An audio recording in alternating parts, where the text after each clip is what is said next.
Hey guys, I figured I'd jump on here. I had two dreams the other night.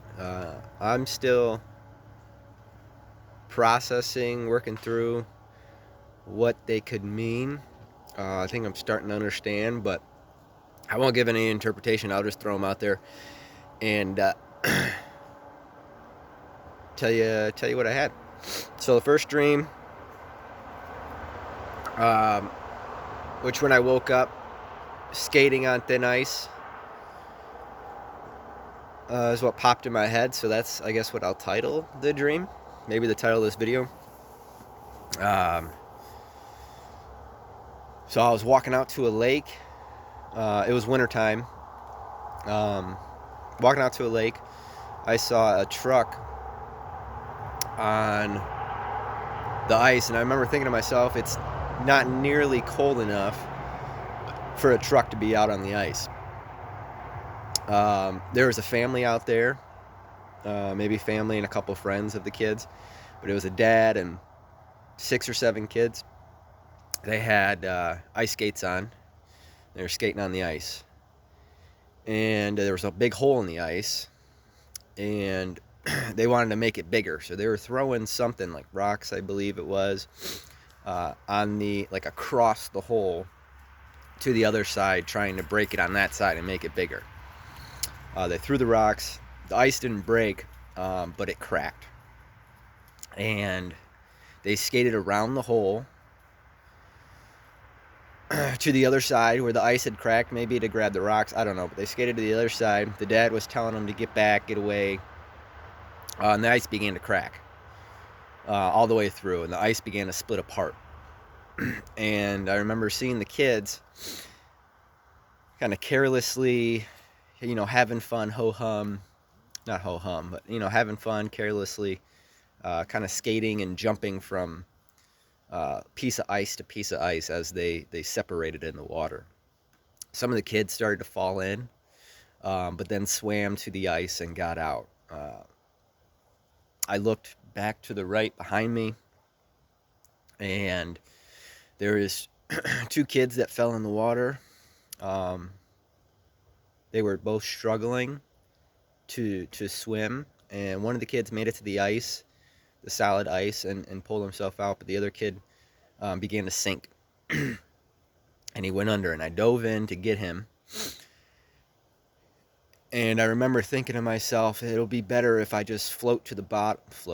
If I sink to the bottom, and then just jump and push off the bottom up to the surface versus trying to swim up to the surface with him. So as we were sinking, I remember thinking, it's a lot deeper than I thought it was, being so close to shore. Wow. I think I understood that. Anyways, I remember thinking it was a lot deeper than I thought it was, being so close to shore. I hit bottom eventually, jumped up to the surface, got him out to shore. He was alive, he was breathing, he was good. And then I went into, it was like a lodge almost. I walked up from the lake into a lodge, turned left, saw an older gentleman. I got the impression it was his grandpa for some reason, but just sitting at a table, and he mouthed the words "thank you" to me. That was the end of the dream. Like I said, I'm not going to put any interpretation on this. I'm still figuring it out myself, but I'm starting to understand, I think. Dream number 2. This one's a little bit more obvious. I was with a group of people I know in real life, all unbelievers. And we were walking. Wasn't anyone around us. Um, they were following me. I was leading them. Wow. Yeah, see, even this stream's starting to come together. So I was leading this group of unbelievers. Well, in real life, they're unbelievers. In the dream, I don't know. I'm starting to understand. Anyways, leading a group of people. And then all of a sudden, we come up into this parking lot. By the way, there was like no people around. It was just us. It was me, a group of 6 or 7 people. No other people I could see. Everything looked abandoned, like a ghost town. You know what I mean? We were on the outskirts of a city,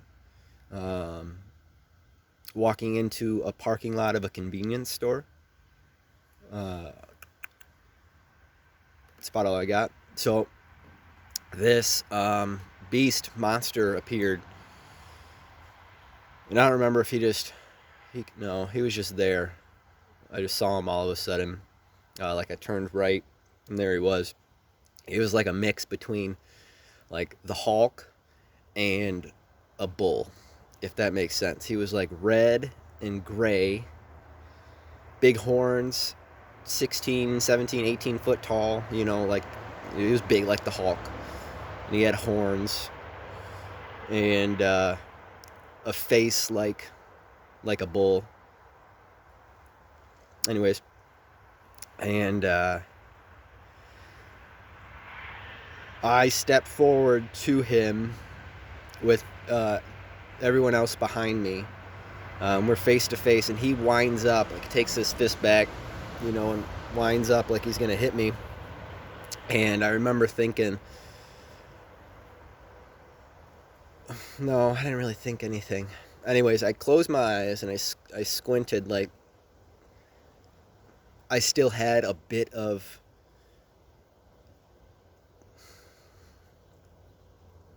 I don't know. I'm not going to put interpretation.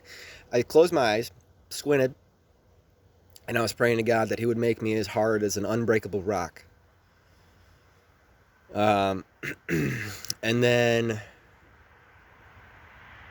when he struck me, or went to strike me,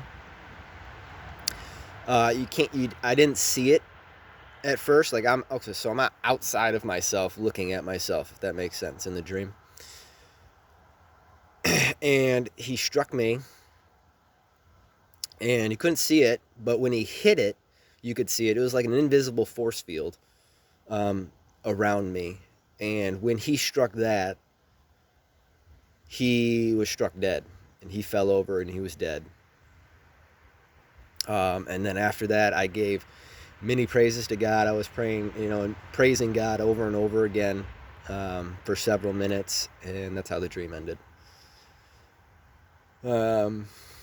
Starting to understand both of these a little bit more, but I figured I'd throw them out here, let you guys hear them, and see what they say to you. Or, maybe you got your own interpretation. Drop it in the comments section. I'll read it. But anyways, if you guys could pray for my dad. He's been up in the hospital for 10 days. So I'm down in Florida right now. He's got COVID pneumonia. I guess that's a thing. Wasn't doing well. Doctors were not very responsive to my mother at all. Wouldn't call her. Wouldn't talk to her. The doctor actually hung up on her. So I flew down to take care of some stuff. So he is doing a lot better. I was able to get him on high dose vitamin C. It's pretty much all the pull that I had. He was on 1,000 milligrams of vitamin C chewables, which is ridiculous. That's an emergency packet. And anyways, I was able to get him on 10,000 milligrams through the IV, and within 36 hours, he was off BiPAP. So there's like three phases of the COVID unit here in Florida, as far as I understand. There's call it 1, 2, and 3. 3 being the most severe, the ICU. Majority of people who end up going into the ICU are put on a vent. So he was in stage 1 for a week. Like I said, Doctors didn't listen. I was adamant the whole time, and I couldn't talk to the doctors, but my mom had to. She was adamant, tried to be. No one can see him. Still haven't been able to see him because he's COVID positive. So, anyways, trying to get him the vitamins, high dose vitamins, and they were just not. They didn't listen. Didn't want to listen. He was in stage 1 for a week on high flow oxygen, which is like a little nose thing. His blood oxygen level, he still couldn't breathe very well at all. So they put him on BiPAP, which is a face covering, which forces the oxygen into your blood. And they moved him to phase 2. That's when I flew down and I went to the hospital and talked to the doctor face to face so he couldn't hang up on me. And I was able to get him on, like I said, 10,000 milligrams vitamin C through the IV and not chewable, which is, and if you guys look into what your gut does to vitamins and what it has to go through in order to get into your bloodstream, it's diminished so much versus the IV is a straight 10,000. Anyways, within 36 hours of high dose vitamin C, he came off the BiPAP. They reduced his oxygen level 7 times now, which is great. And now they're talking about, this is within 36 hours. At the end of 36 hours, they're talking about taking him off oxygen completely. The doctor told me he had never heard or seen or done high-dose vitamins like that. I referred him to a peer-reviewed study. I don't know if he read it or not. Probably not. But he listened. He put the request in. The hospital approved it. I wanted 20,000, but every hospital is different. They have their max amount that they'll do. I was able to get 10,000 in the IV, so he's doing a whole lot better. Hopefully he can test negative today. I'm going to tell him to test him again. Anyways, I appreciate all the prayers. I know there's a lot of people praying for him right now, and it's working. He's doing so much better, so I'm super grateful. But keep him in your prayers for me, and we'll see you on the other side. Jesus Christ is coming back soon.